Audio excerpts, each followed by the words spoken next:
How can we use this time to play? How can we use this time to create? What is this little movie that we can create together when auditioning is 98% of the job? How can we find enjoyment and empowerment in it? And that's how I kind of got into coaching, was because I would go hang out with friends and we'd play. Welcome to Inside the Audition, the podcast that helps actors master the art and science of auditions so that you can stand out for all the right reasons and none of the wrong reasons, and ultimately book your next lead role. I'm your host, Joey Freddie Larson. Make sure to connect with me on the old IG at Joey Freddie Larson. That's at Joey Freddie Larson. You can slip into the DMs. You can ask me a question. You can suggest a topic for an upcoming episode, or you can apply to be our next guest. And remember, here on Inside the Audition, in every episode, we're going to dive deep into audition experiences, advice, strategies, industry insights, and inspiring stories from top actors, directors, producers, casting directors, and film and theater industry pros. So whether you're an emerging actor, maybe just getting started out, or you're a seasoned vet, you're a pro, you've been doing this for 30 years and you're looking to get to the next level, Inside the Audition is your backstage pass to audition success.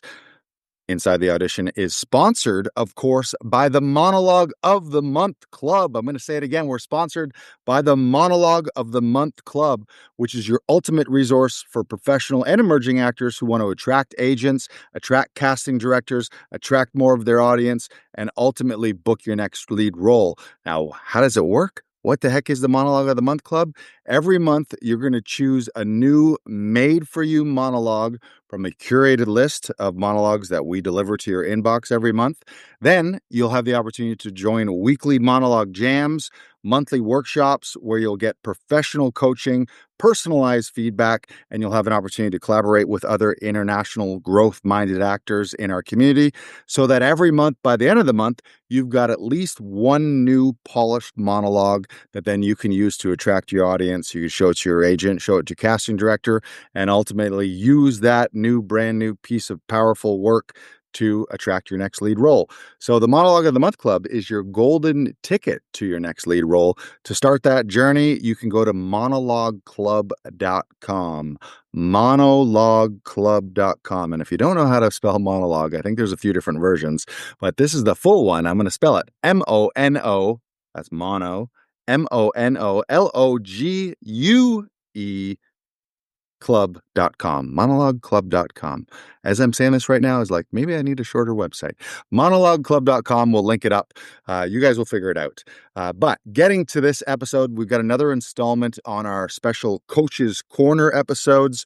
Our guest today is a Nicaraguan/Canadian classically trained actor, director, and writer with nearly 2 decades of diverse training and collaboration in both theater and film, drawing from experience at haloed institutions like the Stratford Festival, the Los Angeles Theater Academy, the Theater Movement Bazaar in New York City, the Second City in Hollywood and Toronto, and my favorite, the Royal Academy of Dramatic Arts. She brings a dynamic and cross-cultural perspective to her craft, and our guest today fosters a supportive and challenging environment where actors feel empowered. Give some Inside the Audition love to our guest, also one of our new coaches at Actors Audition Club and the Monologue of the Month Club, Alexandra Fiallos. Hi. Fiallos. Did I hit it right? Fiallos. You nailed it. You nailed it. Yes. Welcome. Good to see you. Thank you for being here. Welcome to Actors Audition Club and welcome to Inside the Audition podcast. How are you? I'm doing great. How are you doing today, Joey? I'm fantastic. We're in podcast land. For those who are listening, you can go back. I don't know when they're going to be released, but I just recorded an episode with Sahil Zervi. Now I get to have a chat with Alex. So let's go straight into it. I'm going to throw you straight to the wolves. I would love to hear one of your favorite, if you have an interesting, a fun, it could be a nightmare, one of those audition stories that has some lessons that you learned in it. Tell us about a memorable audition experience and what you learned from it. I think one of my favorite audition stories is one that was an audition for me. I read for my sister to just for a one-liner, she was having a Staples commercial, and it was just oh, we have to do all these commercial auditions, let's just go through it. And I was just reading for her, nothing else, but just as her reader, the director called me in for the callback. But this is like kind of post-COVID-y time, so we weren't sure if we're like, oh my God, are these casting directors getting so cheap? They don't want to hire the readers. So I didn't realize I was like actually auditioning in the callback until we got in the room. And I look at my sister and I go, I think I'm auditioning with you. And we got in the room and the director called me and he goes, oh yeah, you're the actress that I called back in because of her voice. Because my voice was so alive. He didn't even see what I looked like. Thank God I was also an actor. But he thought my voice was so alive that he called me in for a callback. And we ended up booking the Staples commercial together, my sister and I. Oh, And we didn't even have like an actual bit. The Staples like clients liked our chemistry so much that they created a little storyline for the two of us to have as well. And so I always love telling that story because it was something that like, even though it was something for somebody else, even though it was a commercial, we still tried to treat it with everything we had. And even though it wasn't for me, I still gave it my all. And then ended up booking a commercial with my sister on it, which was really special. that's huge. That's amazing. That's one of the greatest experiences of your life, probably. Now, your sister is also an actor, or she was just Yes, she's also an actress. She's actually at the Stratford Festival right now in their Birmingham Conservatory for the next 2 years. So she's in amazing? The Winter's Tale and The Trojan Women this Wow. season. Look soon to a new episode with Alex's sister. What's her name? Yeah. Shout her out. We'll have her on. Her name is Katerina Fiallos. Katerina and Alexandra Fiallos. Okay. Have you guys ever performed otherwise together? Like, do you stage So things? we haven't performed together, but I was in a play that she had written and directed called Morning After in the Toronto Fringe Festival in 2023. And that was like an acclaimed experience. We produced work together. She was one of my producers for Start Swimming in the Hollywood Fringe in 2019.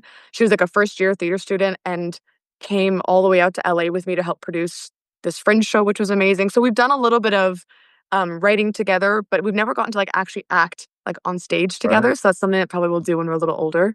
This is what we do. We manifest things into the world here Yeah. inside the audition. So now it's out there, and so it Yes. is. It's already happened on some other quantum time. Yeah, exactly. Yeah. I want to address something that you said there. Like, obviously, you were working with her. Your job was to help her. You weren't thinking, oh, if I do a really good job, I'm going to get a call back. Yeah. That's a crazy thing to happen. But I want to address that, and it's something that I've always felt strongly about here at Actors Audition Club. In traditional audition scenarios where all the actors are going into a casting room, usually there's one reader reading, and often their instruction is just to read as flat as they can, like Mhm. barely, you'd barely even call it acting. It's just kind of a flat read.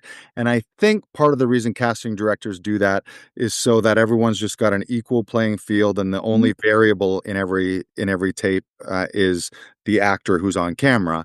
Mhm. Uh, and then you can see what they do, like even things like timing and vocal variation. Like often you'll hear the reader flat. Now, in the age of self tapes, I'm of the mindset that that is not the right way to go, because I feel that I do a better job on camera when the actor on the other side is alive, like a real Mhm. human being in that scenario. Now, of course, the actor off camera is not going to be upstaging you. You don't want their voice to be louder than yours. Mhm. But when I watch a self tape and it's cooking, it's fast, it's got some pace, they're ping ponging back and forth.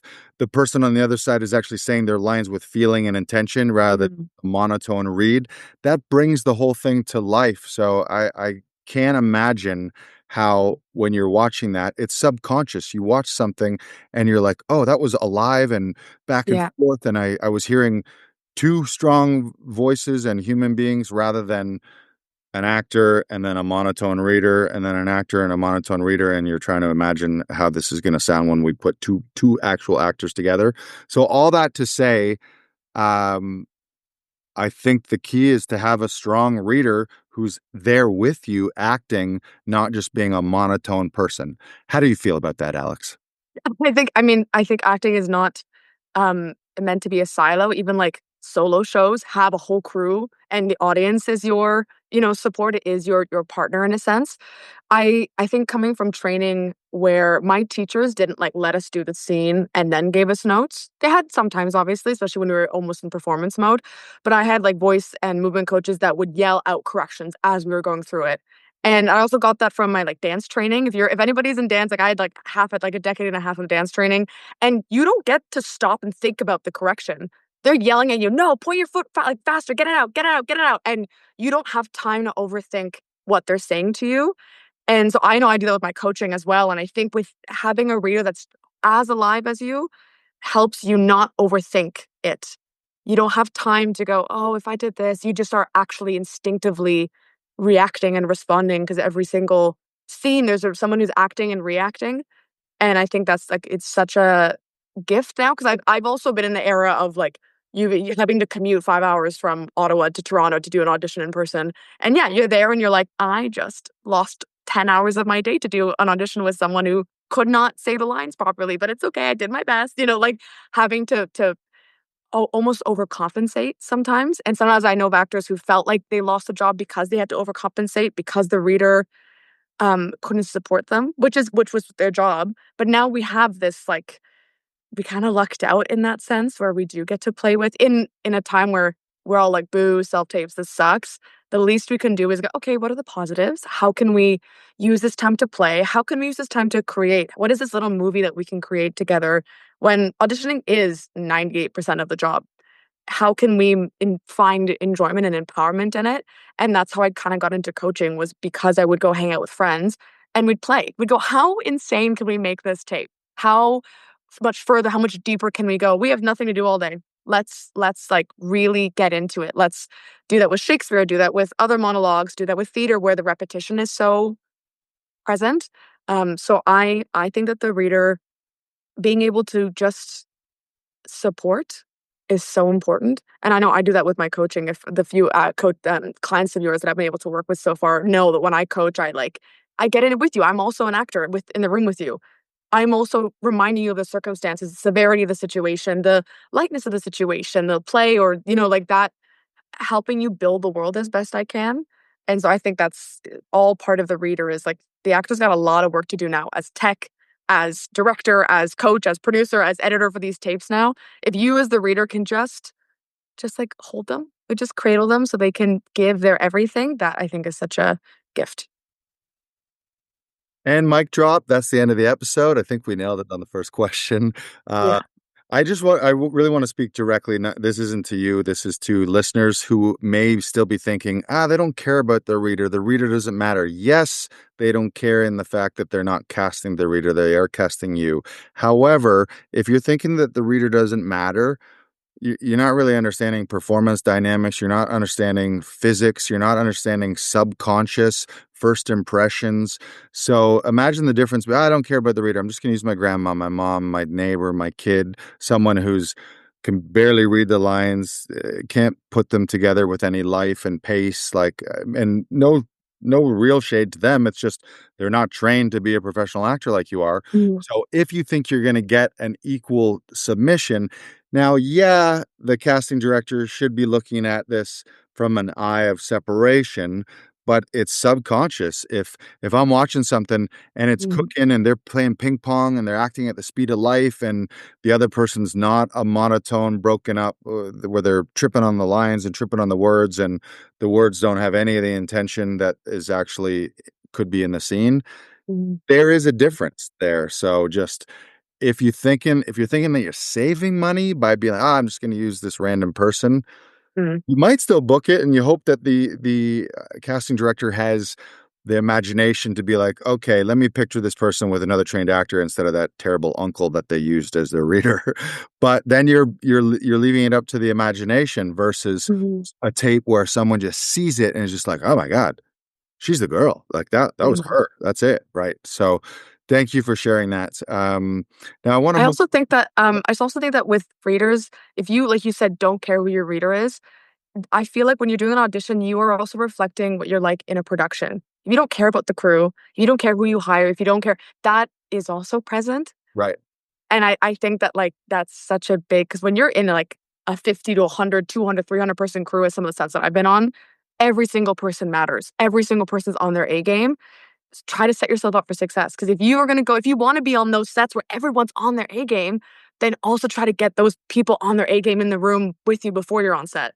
Right. Yeah. What comes up to me when you say that is just the importance of team in general. You Yeah, want exactly. you want your A-listers and your A players around you supporting you, no matter what part of it, like that could be you have a nutritionist, you have a trainer, a biz coach, Mhm. you have your therapist, you have all of those people, your agent, your manager, your publicist, like all of those people, the stronger your team is, including your reader or your audition team, the Mhm. the better you're going to end up doing. So, Yeah. uh, can I want to know how you first got started into all this because I love actors and I love all artists because to me they're like real unicorns to take the road less traveled, to take Mhm. what some people might perceive as a risk and have this weird artist life rather than go to school, get a job, and stick to that job as long as you can. So, how did you start? Tell me about your early beginnings.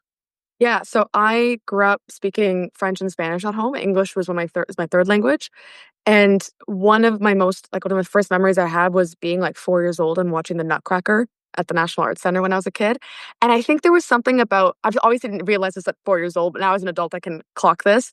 I think I was so mesmerized with the ability to see the story without language. Mhm. It doesn't matter I barely knew English at 4 years old, but, like, it wasn't great, but I understood the story, and I understood the pain, and the joy, and the music, and that, imagery on stage. I understood that, so I got into dance really quickly, and when my dad he's my Nicaraguan parent, he used to read me, like, children's versions of classic literature, because he wanted me to learn English, like, rich language, and so I grew up reading, like, Jules Verne and Shakespeare versions of stuff, and I think when English isn't your first language and you don't really get to develop a sense of humor, or you don't know how to express yourself in a specific way, and at a young age for me, Shakespeare was one of the only spaces where I could say the words and people would understand me exactly how I wanted to be understood, Wow. and it was one of those spaces for me where I was like, "Oh,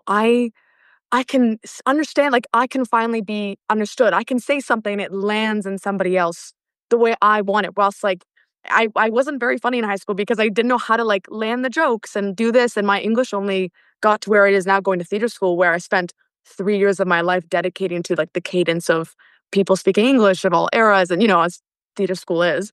So that's kinda how I got into it, and it just became this place where like, I have a lot of emotional intelligence, that's like, I wasn't very school smart, and I'm very lucky my parents saw that, and they go, "Okay, she's got this thing," and it's like and also my parents are not artists. Like, my dad's an engineer, my mom's an accountant, like, they were the furthest thing from going to see theater, and, like, they watch movies, but they were, like, fun movies, and I think there's that, they very they, like they nurtured my play and my imagination, and having a little sister who's also have that, like, playing role play stories for hours on end because that's where we found our joy was really, I think, kind of, like, nurtured all that stuff, and then now I just got to a point where I did not see any other version of my life happening. It was just this or nothing, so it's been kind of something I've been wanting since I was a kid. I think I found something from when I was, like, in grade 2, and it was like, Alexandra is 6 years old, and when she wants to be a movie star. Like, that was something that was really early on was this awareness of, like, performing and being on stage and connecting with people. That was, so that's just kind of I've been doing it ever since, and I did theater school, and I've been coaching and writing and directing, and I just became obsessed with I do stunt choreography as well. I'm doing, choreography work for a dance piece right now because there's fighting in the dance. And so there's just, like I love the, like, never-ending branches that can come from this art of storytelling. First of all, shout out to your parents for being super cool parents and for not like constraining you or Yeah. you all hear those stories of like, what the actor? No, you need to like from their own fear or whatever, or just genuine love for you. Like I want you, I want you to succeed at Yeah. life, have a nice home, and do all that stuff.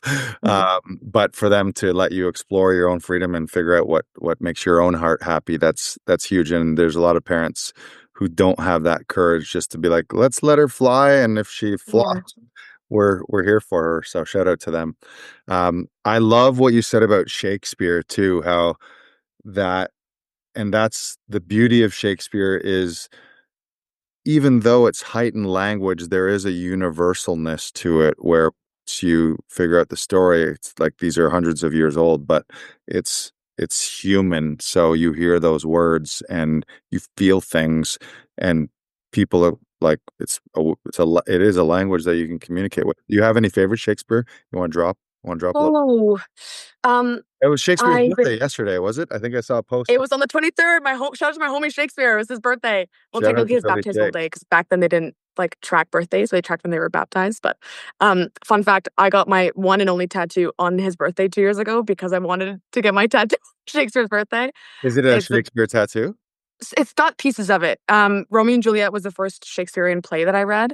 And so I have a dagger and two roses in red. And so the dagger is like kind of the rose and the dagger, Romeo and Juliet, and that imagery. Um, I keep thinking about. I was thinking about Romeo and Juliet again because I've been watching Lady Jane Grey. It's like this Amazon show that got canceled, and I like watching shows that got canceled, and I like watching them after they get canceled to go, why?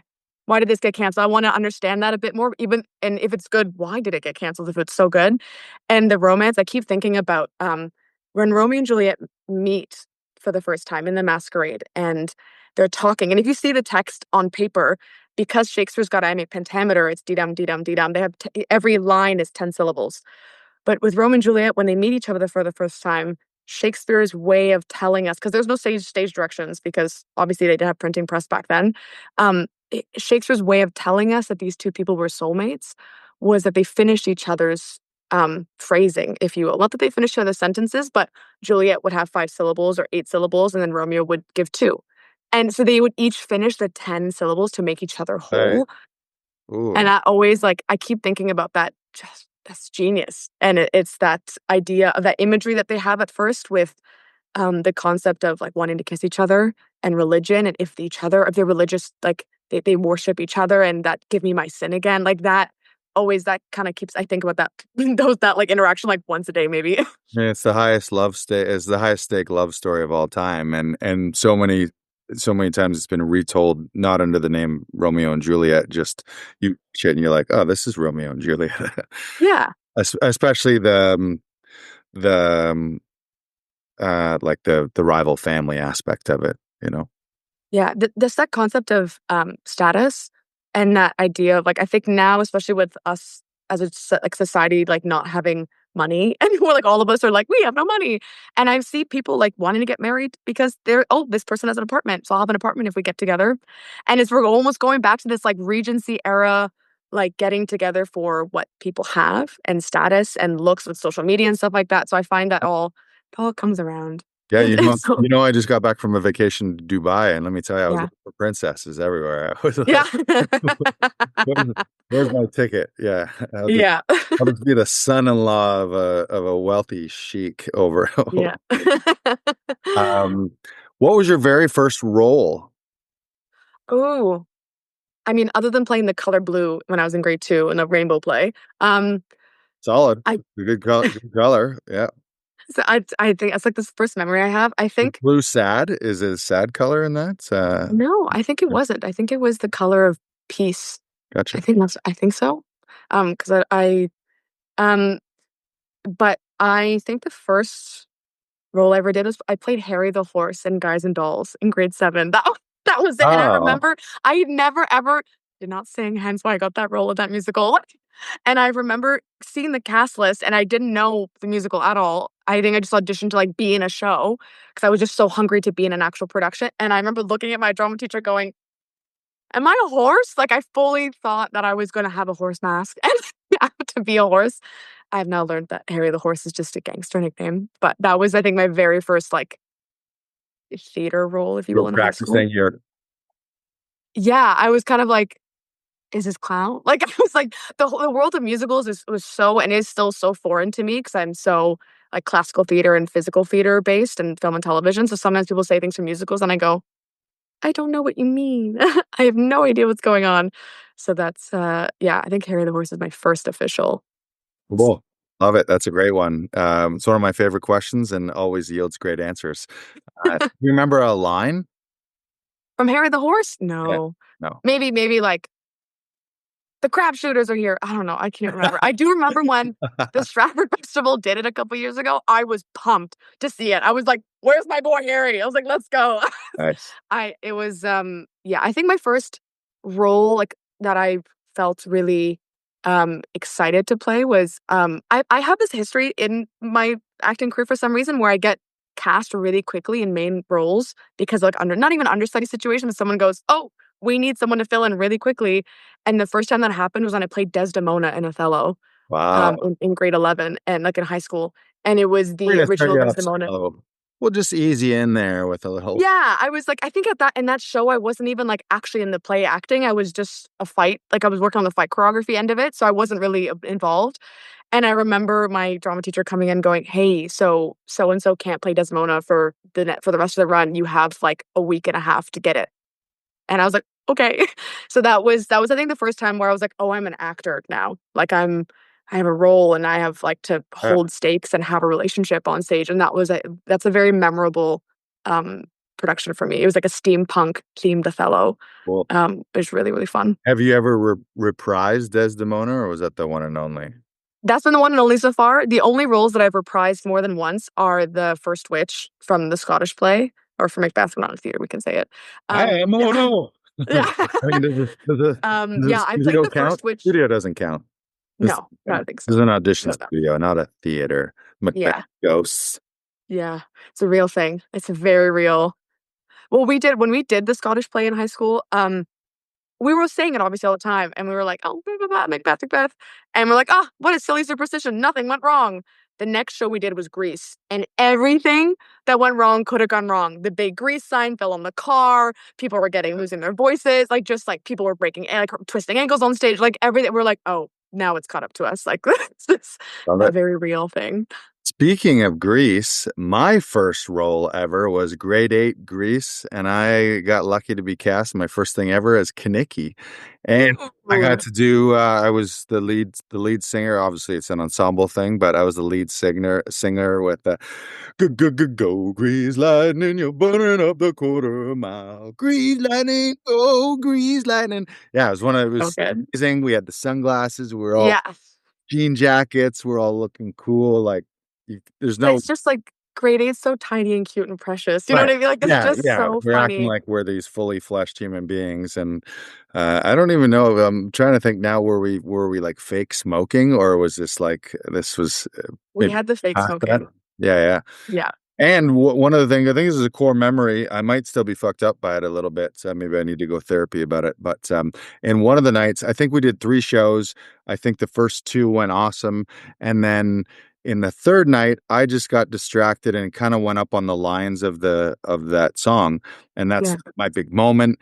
And I did. There was a guy, one of my best friends, was in the front row, and he was kind of on cue cards. And I think what I did is for some reason, just my brain went into second verse instead of first verse, and then I Mhm. realized it and my head's going, oh no, I'm doing the second verse. So and then I was like, in my head I was like, okay, no problem, I'll just fix it. I'll do the first verse second and everything will be good. But the guy on the cue cards didn't know. I mean, I was off book, but I think I was Yeah. on, but he didn't know that I had made the mistake, so he didn't switch So, back. And so it was all of this was probably like a glitch barely noticed by the audience. Like maybe there was a little hesitation and something. yeah. And I remember I was like in my head devastated. I stormed off into the dressing room, which was just the little boys' locker room next to the Yeah. gymnasium. It was a gymnasium stage, Yeah. theater, and I went back there and I was all like, I like had like a total meltdown. I was like pissed. I Mm. felt like I've ruined the show. I've let everyone down. I can't believe I forgot my lines. And it's probably one of those things where barely anyone noticed because it's the grade 8 play. So who who cares? But Mm. it has been a memory where it's a reason why I will over prepare Mm. because I'm like, I never want to go up on my lines like I did at grade 8 Grease that one night. And it was because it was the final performance too, and that just in Oh, your head. yeah. More you want to crush the last one. Everyone was amazing. But that's my fun little story of my Grease fuck up. Yours was grade 8 too? I think I was in grade 7. Grade 7. Yeah. I was Who in did you grade play in 7. Grease? Also, when I was in Greece, I played Cha-Cha de Gregorio, and I was in grade 10. Nice. Yeah. Braces and all. It was God, really that's good. great. Say the name Yeah. again. It's such a funny name.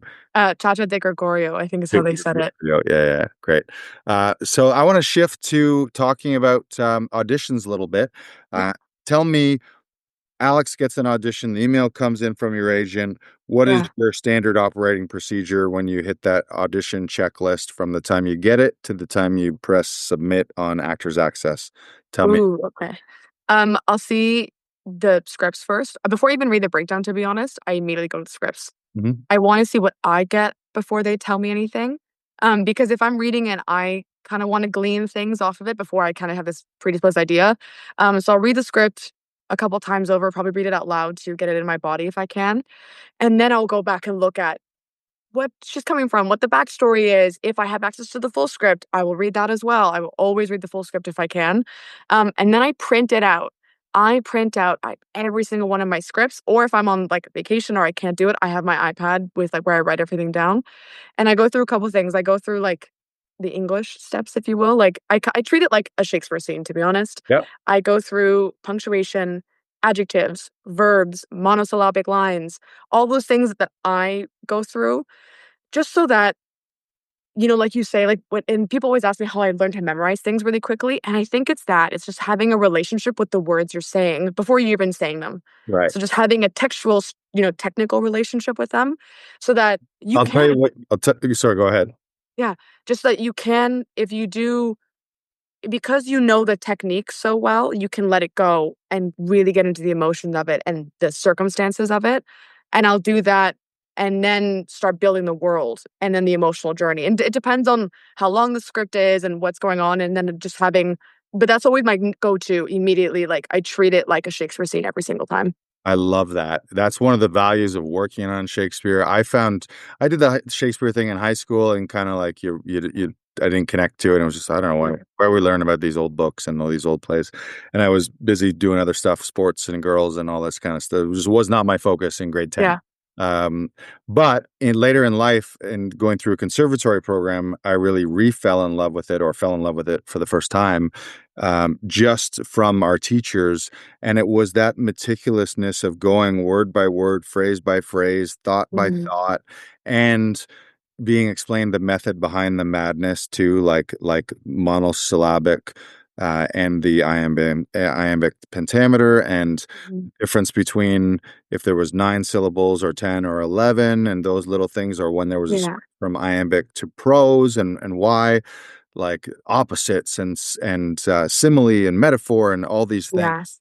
And I think actors these days, especially if they're just thinking, oh, I'm a TV film or I create content online, don't appreciate how going through these longer thought, more elevated text will help them with everything else they ever do because Yeah. you're never going to get a monologue that is more challenging than breaking down a massive 1, 2, 3, 4 page Shakespeare monologue. So it's like it just informs your training so much to work on it. So that's why we work on them. I work on them regularly in class. Mhm. In the Monologue of the Month Club, we have a few months dedicated to Shakespeare because, like, for example, one of my favorites is Henry V's speech, St. Crispin's Day speech, where he's really rallying, Mhm. he's rallying the troops.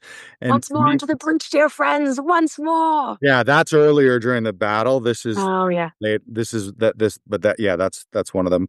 I have a comedic version of that one that I've adapted. That Of is, course it is. it's I've changed it a little bit. It's once more, as in chocolate, marshmallow, and graham cracker. Once Mhm. more into the breach, my dear friends. Once more, and it's Henry talking to all his buddies about how he loves s'mores around the campfire. So we'll save that for another time. But Of course. yes, but but that both of those speeches, they're like every locker room halftime speech, Yeah. every lawyer addressing the court to win everybody on his side of the argument, and they go through thought by thought, and you got to connect the dots. So that for me, Mhm. being able to spend the time working on a Shakespeare monologue then makes everything else just easier. And the other thing I wanted to say about what you mentioned is you don't just memorize lines. Like memorize should be a swear word because that's just an Yeah. intellectual thing. What you said is if you're going word by word, phrase by phrase, thought by thought, syllable by syllable, you're actually figuring out what are you saying and why am I saying it? You're not Mhm. just memorizing words to then regurgitate them with no connection and no meaning. Yeah. Yeah, I think because obviously we're getting thrown so many auditions all the time, and sometimes you're getting 6-page auditions, or I had a 12-page audition recently, which is wild. Should be Um, illegal. I think technically it's illegal by the union. I think the yeah, well, it was an indie theater thing, so it maximum was time. one of There those you things go. where I was Yeah. like, "Okay, classic." That's great though, But because then you be the actor who steps up and you crunch through it. Everyone else is like 12 pages. I can't do 12 pages. I don't have enough see, time to do 12 pages. But then you deliver it like you're off book on a mhm. opening night performance, and they're like, "Holy shit, this is Oh, the commitment and I think also with a lot of Shakespeare's monologues, well, it's like I said earlier, because they didn't have the printing press back then, there was no stage direction. There was no space for, like, character descriptions, there's no space, so, like, you had to know and glean what you could off the actual dialogue first right." before anything else, and I think especially when you're doing a text or an audition, and sometimes, like, let's be real, some of these auditions that are coming in, the writing's not good. So and you're like, "How do I Yeah, find the there passion, is the no subtext excitement?" to it. Yeah. Yeah, how do I add subtext to this? How do I think also having, especially like soliloquies, have so much inner conflict, and they're so rich with that like conflict that like, shall I speak ill of him that is my husband? Or like even like the brother in Edmund and King Lear, like thou nature my goddess, but like fuck, why am I a bastard? Like why bastard? Why base? And it's that uh to take that ability to create so much with no direction. Right. Right, especially when you're not especially when we are in this new silo of self-tapes in auditions, how do you as an actor take this tape? Sometimes you don't have access to readers, sometimes if you do get an in-person audition, how do you prep to do it with another human? I love doing those soliloquies and keeping that muscle alive through that because then you also these, like, modern texts feel, like, so easy because the language is more similar to how you speak in a day-to-day basis. Yep. Um, and there's a bit more because you played on such a grand scale with these life or death situations in these monologues, Hamlet, Juliet, Right. in Isabella Right. for Measure, all I these think I can characters. handle the hot dog vendor after that. Yeah. Yeah, exactly, right? Like, you just kind of, um I think there's that expression of, like, if you're as an actor, your range are all the notes on a piano. Right, at your emotional range. How can I play every note? And so I love doing Shakespeare stuff because I can go like Edmund's monologue from King Lear is one of my favorite monologue. I will maybe I will get cast as Edmund one day, but that's not my traditional typecast, obviously, because I'm not a man with a brother. But that anguish and the feelings he has, and the jealousy and the rage and the conniving, like that role has helped me get cast in other roles, and having that like the space you can have to exist in that, but then also going from someone like Juliet, who's wondering how she's gonna live without this person she met a week ago, and no one else will understand that. Having that Yeah. range, then when you get the Hallmark movie, you can make it believable. You can really bring it to life, even though it's a Hallmark movie. You can give it that Juliet level affection because you've already reached that note on the piano. Now you can go a couple octaves down, Yeah. and I think that has been, like, life-changing for me is when I was able to mesh the Shakespearean technique and language and, modern text. It's been really, really helpful. Yeah, I'm really happy we had you on the podcast. Obviously, I wanted to make sure that all the coaches were featured. I want to feature you as an actor too, but I really like everything you're saying right now for our listeners. This is a master class in acting and how to prepare and how to be committed to the craft itself. Um, the oh, I lost my train of thought as I was praising you. I lost my train of thought. What was I going to say? Oh, I guess that's the end of the podcast. Shakespeare, Yeah, it was on coaches, featuring Shakespeare. coaches for the podcast. Shakespeare. Say it again. You're talking about featuring all the coaches for the podcast because 'cause you're saying, "I wanted to get you on the podcast for A, B, and C," as an Oh actor and as a yeah. coach. Um, man, it's gone. It's okay. Masterclass in acting, I don't know. Yeah, I forget what I was going to say, but yeah, getting back to the Shakespearean stuff, that's something that I think everyone should work on. It'll just heighten everything that you Mhm. do. And yeah, that's really funny. That was just like a straight out like erasure from my brain. Oh well. Oh, Uh, well, happens. yeah, yeah. Let's shift into coaching. When did you Mhm. first start helping other actors? Um, I think when I was directing productions, I kind of felt, I really enjoyed doing it, and it's one of those things where I think I think there's a difference between talent and skill. I think skill is something you work really hard for, and talent is something you're born with. And I think I'm a very skilled actor, but I'm a very talented director. It's something that's very innate to me. I don't really have any formal director training, but it's something that kind of it's like how I see the world. And I really enjoyed teaching. So one of my first directing pieces was the complete works of Shakespeare abridged version. And if you've ever seen it, it's online. I'll send you because the humor is very up your alley, Joey. But it was it's about these three guys who go, let's try to do all of Shakespeare's canon in under an hour, I and they love do that. all these. I love those kind of Shakespeare shows where they Yeah, tilt it and put it on its side. Yeah, I love those. and so they essentially do all these like versions of skits. Like they did Othello in as a rap, and then they did all the histories as a football game. Like so they do all these Right. different ways. And I kind of updated the text because it was written in the '90s. So some of the jokes were a little outdated, but I think have nobody else in the program I was in at the time and that I was in the show had ever done Shakespeare before. And so I had to go and at like 18 years old teach everybody in my class about Shakespeare and all Shakespeare those things. And, 101. and yeah, Shakespeare 101 and, like, directing them in that way, and I really fell in love with it there, and then when I got into theater school and I was being plucked to direct stuff and I was being invited to coach, and it just becomes a thing when you're also in such a collaborative space with actors that, when I think I really felt it when I would watch something and go, "I wish I had more of that." And I wish and I also had really amazing teachers that, I went to, like, a little city college in LA, and if everybody who knows in the States knows the city colleges aren't funded at all. There's no money in a city college. They're not really fancy schools, and I think that hustle of like, okay, we have no money. What do we do? How do we build something from Yeah. nothing? Yeah. And every teacher that I had were like Moscow Art Theater graduates, NYU Tisch graduates, SoCal graduates. Like, there's tons of beautiful schools out in the States that they were the top schools for their masters and stuff. And I remember asking them in my audition, actually, but for my theater school at LACC, and I said, "You guys could teach literally anywhere. Why come to City College like here?" And they said they love the diverse, um, collective of people. Yeah. I was one of the youngest people in my class, but there were other actors who were 20s, 30s. There was a woman in my class who was a mom of 3, and she finally got to theater school because her youngest went into school full time, so she could actually finally pursue it. We had one gentleman who was a paramedic part-time, and so I think having that collaboration and having that openness of like, "I love this, let's build on that." And that kind of came into it, and then with self-tapes and with, scenes, and we also used to, like, work together with writing scenes and creating stuff together.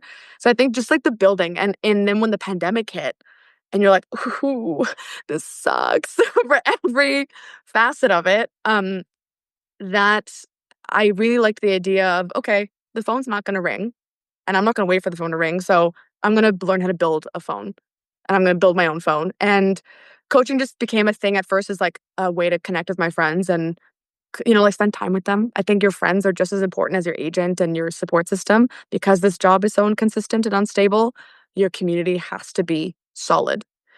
And that just kind of coaching just became something where, like, my sister would ask me to read for her, and she'd go, "You're really good at this. You should, like, keep doing this." And I'd be like, "Boo, no, I don't wanna. It's fine. I don't need to. I'm an actor." Like, having that, and then it just became a thing where I really just got addicted to it almost, where I liked also reading scripts that I would never get cast as, like, the grouchy old guy at behind a hot dog stand, but I like that I can get into the headspace of it, and it stretches my muscles as an actor and as a director and a writer in a way that, like, very quickly in a way that I wouldn't really get to any otherwise, and I also get to connect with other artists and hear their perspectives, and it's just lots of sponge stuff for me, just getting to Yeah. absorb everybody. It's a whole new level too, like coaching and working with something like one of my least favorite stupid sayings that is out there that is just absolute garbage is those who do and those who can't teach, which is just Yeah, absolute utter nonsense. I mean, there might be some instances of that, but yeah, there's a certain breed of person who's incredible at doing and is also blessed with some skills to teach and coach and or just the motivation to even want to reach yeah, and help someone else because it can be mhm, a lone wolf career where you're like, I don't have fucking time to help somebody else. I'm just yeah, figuring out how to grab my own on the way. But a couple things is helping and teaching. You always like the more you say something to someone else, the more it's sinking into yourself. It helps you be a role model. Like I always want to I mean, I'm helping coach other actors, and I'm helping other coaches here. So it's like that helps me keep a certain level of Mhm. standards. So I don't totally drop the ball and just not prep or just do something Yeah. amateur. So for all of those reasons, but also just um, all it is to be a coach is you're helping people see blind spots they didn't see, and it's that 1 + 1 = 3.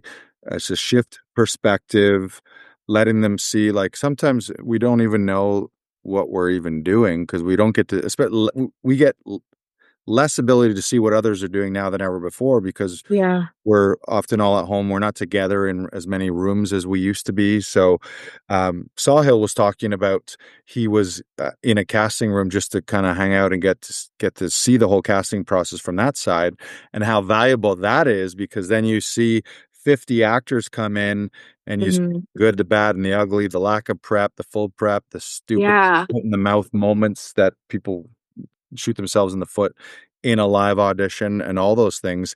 And getting to coach and help people allows us to do that too. So it's like Mhm. it's helpful to them, but I love doing it because I feel I get better and I grow every time I'm helping someone. And Yeah. the thing is getting this is makes me feel old now. I don't have kids aside from my 10-year-old pug here, but getting the news from an actor that booked a role makes me feel like a proud dad, or Mm. the someone I helped. They're not my kid, obviously, but Yeah. well, that they book something that's going to change their life. Often, these are a lot of our clients are also my friends. I've known them long enough that I care about them. I know their spouse. I know they have kids. I know Mhm. figuring out how to pay for groceries and to how to deal with inflation and how to deal Yeah. with economic downturns. So, like, I know that the stakes are high, and then I'm like, I get to celebrate with them. When I was on vacation, I was down in Phoenix and I got a text from one of our actors here at the studio. I'll shout her out, Tara O'Brien.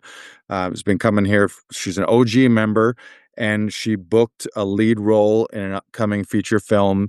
And the text I got was, "I booked a lead" in all caps, and then crying emojis, crying. So I'm texting her back saying like, "So, oh my God, I'm so proud of you." Like, and the interesting thing is the audition before that was an audition for basically a one-liner that we had a conversation about, like, she's like, I want to be going out for lead roles, not one-liner roles, which is of course is where everyone wants to be. But it was like, well, how do you put all yourself into this one-liner and Mm. still aspire to the bigger roles? And the next one she got was the lead role for a feature, and she booked it. And then she's sent Mhm. me bally emojis, and I get to celebrate. And I'm in Phoenix, and I'm tearing up as I'm texting her, and she's Yeah. send me all these screenshots. And that's like one of the greatest feelings in the world, is to get to do what we love, but also get to help someone else do what they love. It's magic, and it's a little selfish because I get to help someone,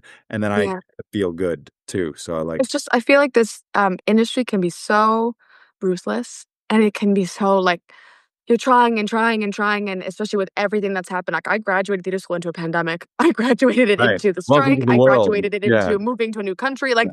all these things that, like, have really pushed my career back and anybody in my generation's career back quite a bit, and to like, when other people have wins, even if I didn't help them with it, I tear up because Of they course. come so rarely Yeah. sometimes, or it feels like they do, Yeah.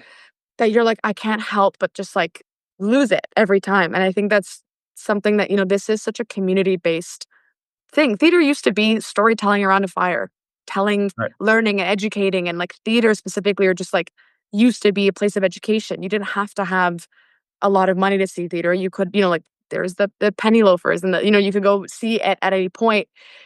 And so to see this, like, accessibility or everybody getting access to such a gift that now because of all these different things, economic downturn, like, I work 4 jobs. It's exhausting. And so it's like you to see somebody work really hard all the time and then they get that is such a gift. And it also gives me hope every time. Yeah. It always makes you know what? And, like, if you can do it, then, like, I can do it, and, like, we can figure this out in this weird time right now where none of us know what's happening and nobody, not even the studios, knows what's really going on. Like, there's a lot of uncertainty with the direction of this industry, and I think having these moments of connection. I think I've always been, I think, when you're on stage with someone or you're in a scene on set and you're so locked in, your whole body is on fire. It's on like your every molecule is somewhere else. I find I always continue to try chasing that. And it's hard when you're doing a self tape to find that again. But then when like I did an audition, it was just a general audition for a theater company. And I have to give him a shout out. Richard Lamb was one of the adjudicators on this you know, audition panel. And he saw me do my Shakespeare and he didn't know me. He knew my sister though, because he had done a play with her earlier that year. And I did the monologue, and it was Viola's monologue of I left no ring with her. And he was like, okay, can you just do it to me now? Because auditions, you always like look above the act. And I actually just got to do it to him. And I remember walking out of that audition and feeling like I was on cloud nine Yeah. because there was this connection of like being this other person locked in and doing the story and and I think that that's something about coaching that I find special is I get to also like watch somebody else do that. And sometimes I get lucky enough if I'm in the eye line, if I get to have that with them, and that's really special. Even if it's like if they don't book it, I still want them to walk away feeling like I won. I can circle this day. I had a breakthrough. I feel more empowered. And that's always my hope is that everybody can walk away like a little bit more empowered out of a session. Yeah, there's a big mistake that a lot of actors make, and people do it in all areas of life, that when they see someone else's success, their scarcity mindset makes them think that someone else Hmm. getting something means they've taken away something from you, or there's not as much of the pie left for you, rather than Yeah. the abundant creator mentality is there's an infinite amount of wealth and resources out there. You're not competing with one other person. So when you see Hmm. someone succeed, instead of seeing that as, oh, when am I going to get mine? They're taking, I should have got that. I deserve a birthday. Instead, think, oh, the universe just gave me proof how close to me, like adjacent to me, I'm in an ecosphere where I'm doing the same stuff they're doing, and they just booked the role of a lifetime. Man, I'm so close. Good for them. I'm going to be there right with them one of these days too. So it's a huge mind shift. I did remember what I was going to mention. Yay. Okay. What was it? So you mentioned 88 keys. That's something one of my coaches often talks about, where in an audition, people often get caught up with what do they want, which who the hell is, Yeah. how are you going to answer that question? Even if you knew who they was, you don't know what they want. So Yeah. why would you even play an impossible game that is impossible to win? Hmm. But the other thing is, there's no right or wrong. It's just show them as much of you and as much of your choices and talent as possible. So how do you do Hmm. that? You play all 88 keys. So is that physically? Is that vocally? Is that emotionally?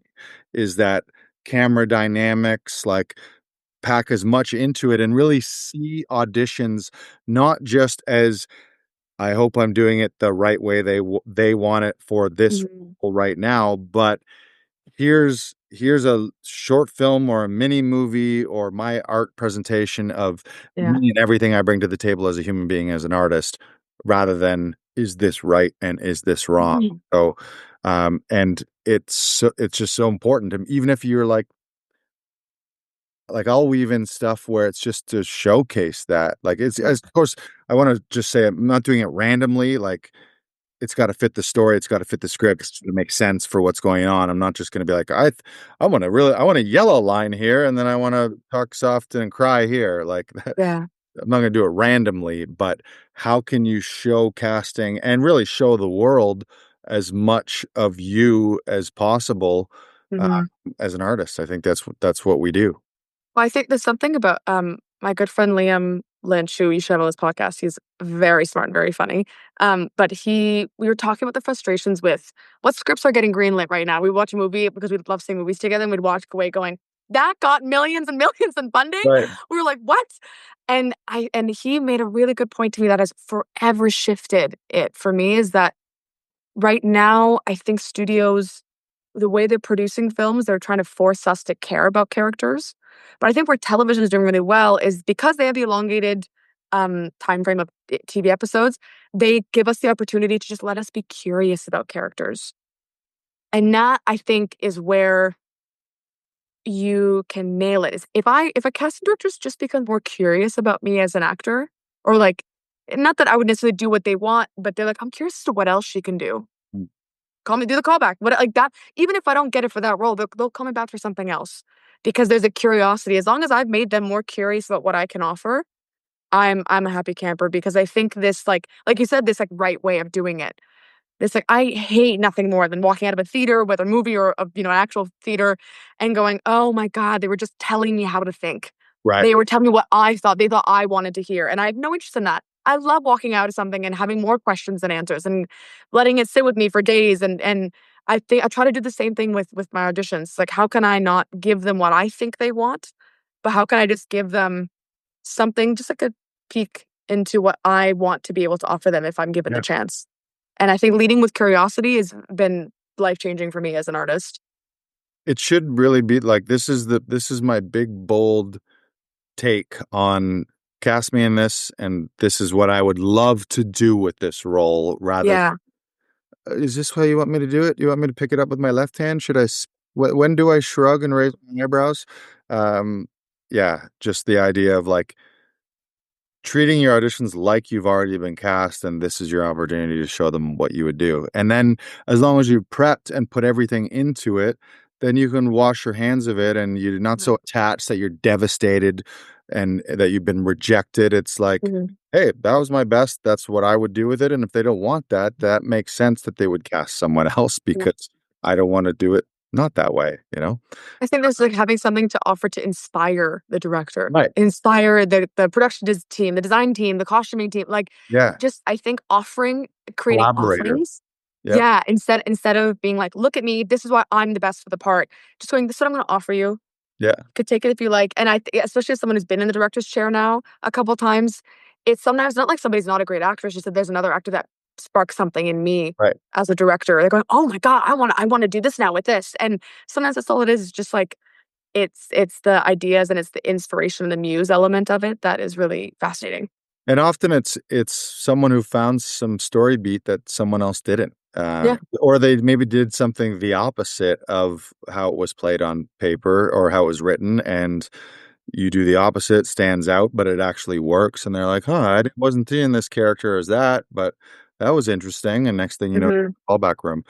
When someone works with you, so we've got, yeah, I mentioned we're lucky enough to have you on our team here of coaches at Actors Audition Club and in the Monologue of the Month Club so that you're able to work with people in some group settings in our Hmm. upcoming monologue jams, but also as a private one-on-one coach via Zoom internationally or in our Toronto studio.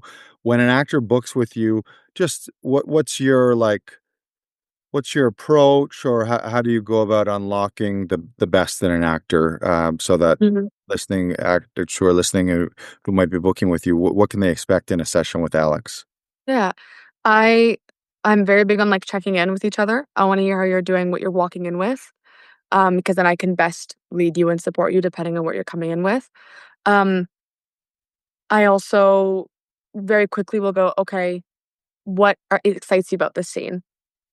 And then sometimes I have all these ideas. Well, great, let's tackle the ideas. And sometimes they go, oh, I don't know, this is a one liner. I need you. Okay, then I will step up and, like, and that's okay. Like, that's also what I'm I here have for. no ideas. I just worked a 12-hour shift and I have Yeah, to take care of my kids and I haven't even looked at the script yet. and that's fine. I've been there, done that, but it helps me kind of get a better understanding of what they need as an actor, whether they need me to like take the lead or they need me to go, okay, we're just going to collaborate and bounce ideas. I will definitely read it over a couple times. I am very big on the moment before, very big on having a strong moment before and a strong finishing button. I had a friend of mine, Halia Jones, an actress from Lock and Key and stuff, and she um, always when her and I would work on something together, she'd be like, "Hold your face at the end," because like, if you're in a casting room and they're all watching it together, that's the face that they're going to see. Whatever face that is when they put it on pause and talk about you, that's what they're seeing. Oh, And and I always think about that now at the end. So whether it be like a good button and like holding whatever feeling yeah, I've got at the end, or my slate at the end slate, if they watch my slate, I'm holding whatever face I want up there for however long they're talking about me in the room. yeah. So having those that I'll start kind of from like a sandwich. I'll start there and then we kind of build in because if there's a climax usually in the middle of a scene, right? So I would usually start, kind of play with both ends and then just keep building and building and building. Once I see that the actor is very comfortable with the language, like the text, they're like memorized, they're off book, then we'll start playing with circumstances. let's push this note a little bit further. Let's pull this back a bit more. And I also ask a lot of questions. I'll ask like, and it's not that I necessarily want answers, but just I'll ask questions to reflect, do you think your character is upset about this? And just to see if I can spark something in the actor, um, just because maybe that'll change how they'll stand or how they're going to approach a certain line. Um, yeah, I usually do that, and then sometimes it'll be just sometimes I'm in it with them in the scene, and I'm like, if they really are having a tough time with it, I will coach them, remind them that like they just watched a whole city get burned to the ground, and there are now orphans everywhere. Like I will kind of walk them through building that landscape. So then, and actors are so receptive and listen so well that I had that with a client the other day where I was just like guiding her that way and building the moment before what she's actually walking into, like the real horrors of it. Right. And then so she was listening so well that I went, go. And she just went in with that. And it was a take that we used and it was amazing. It was an incredible take. So I think that's what I tried to do is because we're alone, like in the silo of creating, I try to be the actor with you. I try to play with you. I try to push you. I'm also very big on not speaking ill of yourself. I'm very big on not apologizing in the room. I'm very big on, oh, that was a bad take. No, you can like I understand there'll be some takes that are not as strong or like, oh, that's take you can say that take felt Not like helpful. It's just not no, helpful. You can because argue you spend for it so against much of it, your but energy yeah. putting yourself down. That should be to like putting into the character. Yeah. That's another big one. I've like definitely been very strict on like no apologies. You didn't hurt me. Right. You don't owe me an apology. You did not physically Because or nobody emotionally hurt wants me. it on set or on stage either. That's Yeah. the other thing. It's like I don't want to I don't want to I'm not gonna say cut to myself or that one sucked. Because what if they thought it was fucking incredible? What if that was the one take that the DOP actually nailed and got the right Yeah. focus in, and they're thinking this is it. What if the other actor had the best performance of their life? But it's just Yeah. ultimately not helpful to be No. bashing ourselves. And the other thing it does is it, in a weird way, forces the other person to be like, "Oh no, no, you're good." Yeah. It forces it. It just it's yeah. I don't know what it is about it, but it's ultimately it's I not. think I think I've thought about it a lot because it happens often. Even like not in non-acting scenarios, like when I'm at work at the bar or something, when I'm, other worlds, it happens often. I wanted to know why. Why do we as humans do that? And I think what is off-putting about it is the obviously insecurity lives in all of us. There's no doubt about Yeah, it. It's it part of our reminds ethos, everyone. Yeah, part of it. Like you can't exist without insecurity. You can't exist without ego. Like it's part of the complete package. But I think when you are so insecure that you don't believe in yourself and you're hiding, if I'm wanting to hire you, it's like, well, if you don't believe in yourself, why should I believe in you? right. And I think that's something that like subconsciously happens. And I, as a Canadian who lived in America for a long time, I lived in LA for 5 years. They do not want to hear sorry. They make fun of you for it. No. They put you like they will immediately pin you. They respect you Especially less. not Like, with a Canadian accent. no, that's like, and Totally. the Canadian accent's so real. And I didn't click until I'd been living there for 2 years when Yeah. I was working with a dialect coach. Cause I remember like saying something like, I said bag. And I was like, I think it's like, oh, well, the character had this in the bag. And even my teacher even laughed. Like the Egg, whole room, egg. bag, because Canadians say it with a smile. We Right, say bag, but it's bag. right. Americans lower, they don't smile through their words the way Canadians do. And that was when I saw even my like esteemed Moscow art theater teacher laughing, and I was like, "Whoa, what is the deal? I can't hear it." And now since I've done the dialect training, I can't unhear it. So Right. now and even when I work at a bar part time, and half the time I have guests ask me where I'm from because I don't have the Canadian accent. They're like, "Oh, I can't pinpoint like you have an accent." I was like, "No, I just kind of standard dialect or Living whatever it. it is, a Yeah. little bit of everything, you know." But I think that constant apologizing for yourself. Also just like unlearning shame, like you don't have to make yourself smaller. There are Right. enough people in this world that are gonna put you down and make you feel tiny and like you don't need to do that. You don't need to do that for yourself. Like I think it's so, so valuable to go, okay, that wasn't that good of a take. Let's continue. Like don't linger in the like, oh, I missed it. I messed it up. Right. Oh, and like Oh, it's you that you terrible. It's you've spent awful. so much time and energy and it almost is a selfish act, especially if you're on set or It in is a rehearsal not room. almost, it is a It selfish is. because what you're doing is you're making it all about you. Yeah. Yeah. Yeah. Um, Yeah, and you touched on it, but you mentioned the insecurities. The other thing that it does is it makes us cringe for you because we're being reminded of all our insecurities when we were crumbling. Like it's also part of the reason the allure of like the open mic amateur night stand-up comic could see someone rise to the occasion and blow everyone away in their first time, or you see someone just Yeah. absolutely like just crumble as a human being in front of you, and it's like Mhm. watching a car accident, but it's not productive Yeah. do that. So the lesson, folks, listeners, is believe in yourself and treat yourself kindly, and your inner monologue should be the things like if you actually were to transcribe your inner monologue and read it, a lot of the times if it's negative, you'd be like, fuck this. Like if a stranger told you that, you'd be like, Yeah. who the fuck do you think you are? Why are you Yeah. talking shit to me like that? But we're Mhm. sometimes not so kind to ourselves. And it's a bit of a learned thing, I think, but a great I lesson. am when I started directing, I read a lot of leadership books before I read directing books, I read leadership books. Yeah, And I read a really good one called Mindful Leadership. And one of the sentences that really stuck out to me was if you're afraid of everybody else judging you, it's probably because you're judging everyone else. exactly. And so that I was like, oh yeah, if I'm afraid of people thinking of how I look, it's because they're subconsciously it's because I'm doing it. Mhm. But really, nobody is thinking about anybody else. Like, I bet you anything, the majority of the time, everyone's worrying about themselves. Like, there's nobody, yeah, there's Yeah, really nobody sitting nobody there even going, noticed till you said it. It's like yeah, people who say they make mistakes, and you're like, I didn't even notice. If you had have even pointed that out, I wouldn't notice. Or people when they come late, and then for 15 minutes after they're late, they're apologizing to everyone. It's like not only are you late and you kind of disrupted things, but now you're making it all about how you are late and forcing everyone yeah, else to talk about your bus situation. Like just yeah, hey, thank you for your patience, and then let's get to work. yeah. Don't spend 10 minutes. Oh, On oh, your fault, on a yeah, miss. yeah, yeah.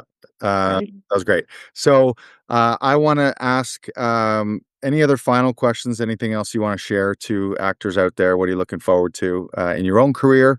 What are you looking to manifest? And also inside Actors Audition Club and the Monologue of the Month Club. Ooh, I'm really looking forward to I've been writing a lot, so I have a couple scripts that are coming up, and I've got some exciting things that I'm enjoying because I really love people watching. I have been working on a solo show. And I am absolutely taking experiences from bartending that I'm being shared. So I think, Love when it. you have crazy I think that's my advice to actors who are up to work multiple jobs, I think, is to we don't love doing this. I don't love being up till 4 in the morning to bartend. I don't, but you have to pay your bills somehow. But to um take what you got and see how you can spin it in a positive light and go, this is just for the stories, for the scripts that I'm going to write. These are for my award-winning scripts. Like I just have to kind of and like keep track of it and write and invest in yourself as much as you would invest in somebody else, I think is really important. Things that I'm looking forward to. I would say I touched upon it earlier. I'm doing stage combat choreography for a dance piece. It's called Ohala, and it's a 30-minute dance piece at the Native Arts Center in the East End.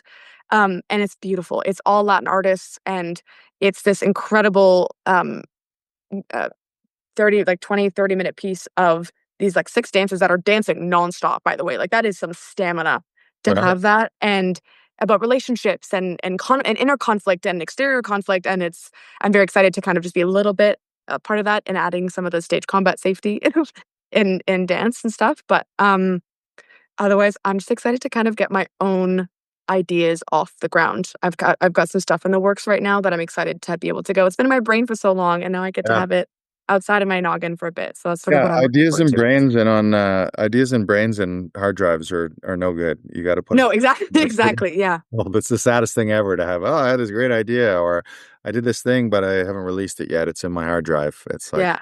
get it out there, get some feedback from it, and then put it the next thing. I love that. How can people connect with you? What's the best way? Where Instagram? Instagram. Instagram's probably great. You can also reach out. I have a website, which is my first and last name.com. I've got my email in there as well because I respond to emails quite well. Instagram can kind of get messy with like people are weird in DMs, and sometimes I don't look at them because the request DMs are a scary place. Oh, Well, sometimes the best way is just to reach me by email, because I we'll know it's the link it in the professional. chat. It is Yeah, alex.andra.fiallos, which is Fiallos. We'll link it all up in the show notes here. yeah, But this has been great. Thank you so much for hopping on. Excited to have you at Actors Audition Club. I actually worked with you, yeah, 2 days ago. You helped me in a self tape and gave great coaching and insight and advice. You're a great reader.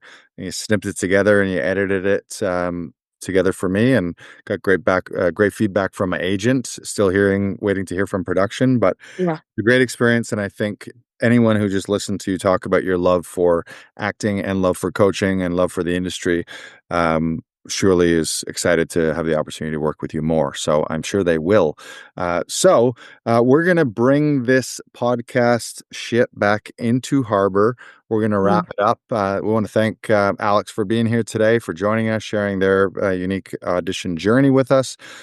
And you can, if you are, I want to let you know, if you are either a professional or an emerging actor in theater, film, or maybe you're a director, maybe you're a casting director, producer, if you're someone who's making bold moves in the industry, I would love to have a chat with you. We interview industry professionals at every stage of their journey so that you can share your practical tips, your insights, your wisdom, your inspiration. And I'm a big believer in other people's stories really inspire other people. So you're even as people downplay their own stories, be like, I ain't nothing. But you might have the one story that unlocks something and a level of inspiration that allows someone else to pursue their dreams. So if you are a person who's looking to get on the podcast, you can go to insidetheaudition.com. There's a little button that says apply to be a guest. And one more time, I want to reiterate to everyone that mastering powerful monologues is the most effective way to showcase your unique talent so that you can put yourself out to the world to attract your own audience or agents or casting directors and ultimately land your next lead role. And to get started with us, you can join the Monologue of the Month Club at monologueclub.com. That's www. We use three W's in our websites. I don't know what you guys use, but we use three W's, the three W's, www.monologueclub.com. And remember that every audition is an opportunity to showcase your unique talent, to tell a story, to create art. And it also might be the opportunity that changes your life. So that next life-changing role might be coming in your inbox tomorrow. You want to balance the lifelong commitment to this art with the magic of anything can change in an instant. And when you're ready for those opportunities, your life could be changing tomorrow. And if you want a little help with that, you can get some professional coaching and some professional readers, editing, file transfer with Actors Audition Club, myself, Alex, and the rest of our team. We're here 7 days a week to help you via Zoom. And we've got our studio in Toronto, but we connect with international actors all over the world. You can go to actorsauditionclub.com. You can click the button that says book private audition coaching, and then you can go through our team of coaches, find the one that you think you're going to work the best with, or just have a session with all of us and you'll learn some things from all of us. We'll help you shoot a standout audition in less time so that you can book your next lead role. So thank you for tuning in today. We'll see you next time on Inside the Audition.